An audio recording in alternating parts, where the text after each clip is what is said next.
কেমন আছে বন্ধুরা? ছোটদের পুরাণ কথা চ্যানেলে সকলকে স্বাগত। বন্ধুরা, আজকে আমি বলবো দ্রৌপদীর অহংকারের কথা।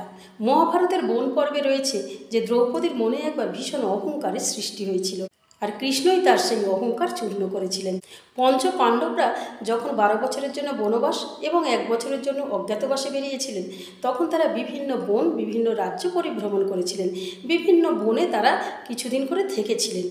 12 বছরের শেষের দিকে তারা কাম্যক বনে ছিলেন, আর কাম্যক বনে থাকাকালীন মার্কণ্ডেয় মুনির কাছ থেকে তারা সাবিত্রীর কথা শুনেছিলেন।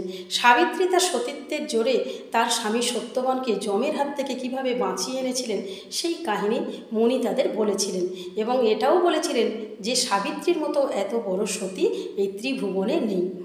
ওই কাম্যক বনে থাকার সময় হস্তিনাপুর থেকে প্রজাসাধারণ বা পাঞ্চাল রাজ্য থেকে প্রজাসাধারণ এসে পঞ্চ পাণ্ডবের সঙ্গে দেখা করতেন। এখানে তারা থাকতেনও।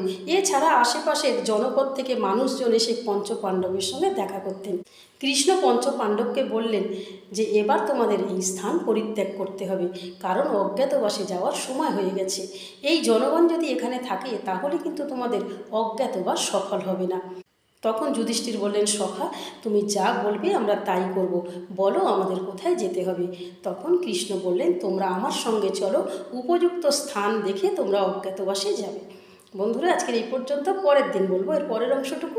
আর আজকের কাহিনীটুকু কেমন লাগলো তোমরা লাইক কমেন্টস করে দিও। যারা এখনও আমার চ্যানেলটিকে সাবস্ক্রাইব করোনি তারা আমার চ্যানেলটিকে সাবস্ক্রাইব করে দিও।